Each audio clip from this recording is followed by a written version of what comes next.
crois que la fascination pour les vagues, c'est ce milieu naturel, c'est la complexité.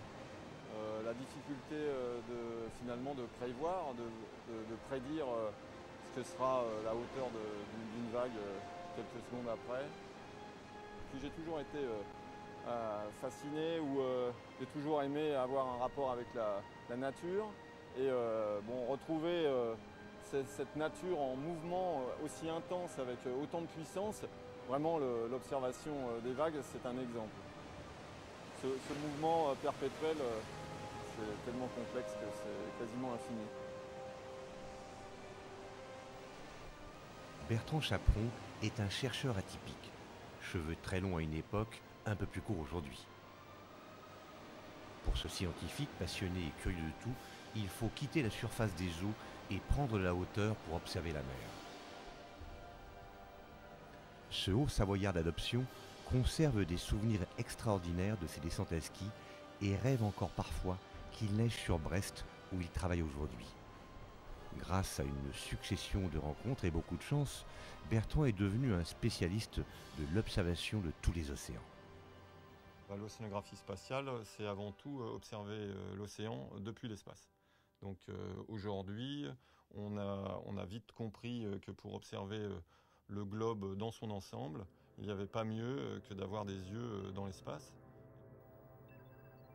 Depuis 20 ans, plusieurs satellites transmettent une masse énorme de données, hauteur des vagues, température de l'eau, vitesse des vents.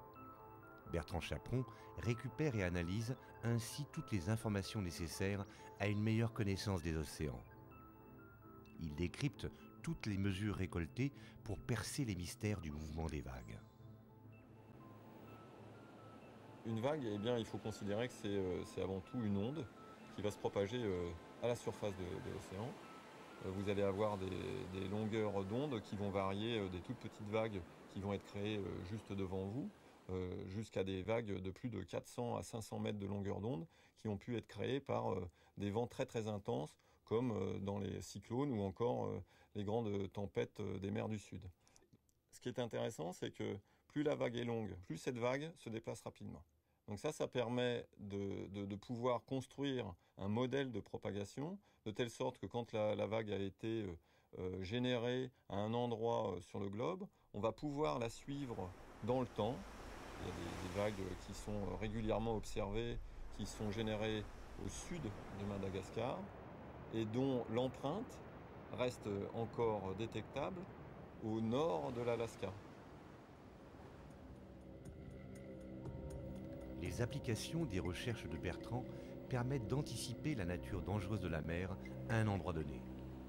On peut donc ainsi prévoir les tempêtes, l'érosion des côtes et surtout assurer la sécurité des installations maritimes et des hommes en mer.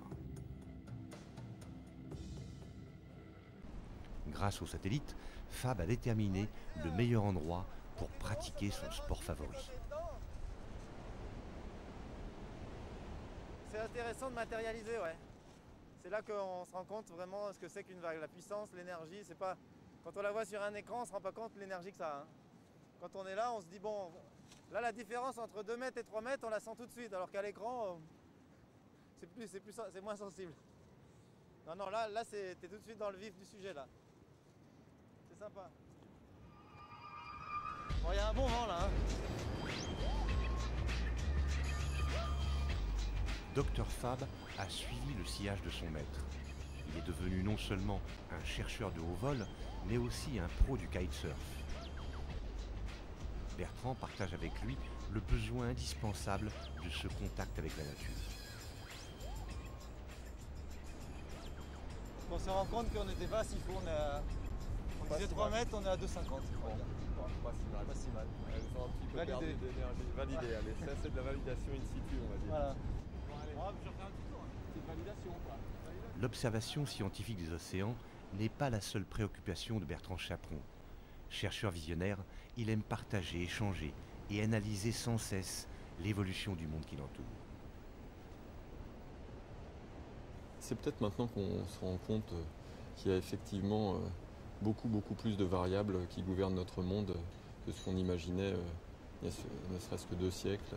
Ça fait près une 50aine d'années qu'on commence à prendre conscience de toutes les variables environnantes qui vont de la géophysique à l'économique et qui vont effectivement gouverner notre monde. Ça, c'est une vraie révolution.